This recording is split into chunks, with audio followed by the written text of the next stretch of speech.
ჩვენ ქვეყანაში ყველაფერი ორმაგ სტანდარტთან არის უკვე დაკავშირებული. ვიღაცა შეუძლია რესტორანში შევარდეს იარაღით და დაემუქროს ვიღაცას ან სულაც გაისროლოს აერში და პასუხი არ მოეთხოვოს იმის გამო რომ ვიღაც სახლობელია. ვიღაცა შეუძლია ბასლაინში იაროს მანქანით, იმიტომ რომ სადღაც თანამდებობაზე მუშაობს და ჩვენ ბორბალი რო გადაგვისდეს დაგვაჯარიმებენ. ვიღაცა შეუძლია პოლიციას ბოთლი მოარტყას მუჯლუგუნი და რეაქცია არ აქვს. ვიღაცა დაჭმუჭლულ ქაღალდს რო ესურის, იმის გამო ციხეში უშვებენ. ერთადერთი ახლა რაც დარჩათ, აი რომ ძალაზე შეაშინონ ეს ხალხი და ათქმევინო რომ მე მგონი მაინც არაფერს აზრი არ აქვსო. და აქ იმიტომ ვდგავართ ახლა ამდენი ხალხი და კიდევ მეტი ვიქნებით დარწმუნებული ვარ, ახლა დაიწყოს აქცია რომ უთხრათ რომ ეს ძალადობა არათუ შეგვაშინებს, გამოიყოს კიდევ უფრო მეტ ადამიანს. და რა ვიცი, აი ვნახოთ ვისი აჯობებს. ეპიცენტრში ვიყავი მე კიდევ, დროშა გამომგლიჯეს, ლამის თავზე გადამამტრიეს.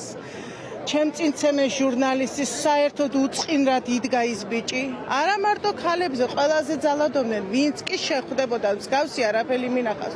ბერდები ქალი და მეც ყოფილი თანამშრომელი ვარ და ტიტუშკებმა ცემეს პოლიციის თანამშრომლები.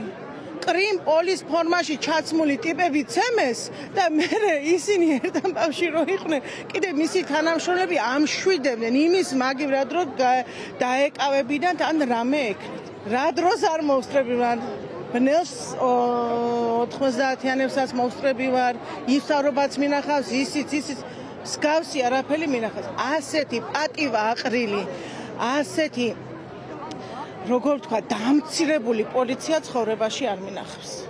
აი აქთან ფლაგი უმრავლესობა ადამიანების ვინც აქ ვდგავართ ამდენი წლებია და ელემენტარულ სამართალს ვითხოვთ, არ ვიძახით ახლა ჩვენ რაღაცა სასწაულებს და საოცრებებს. ძალიან ელემენტარულს ვითხოვთ, იმასაც კი უგულებელყოფო.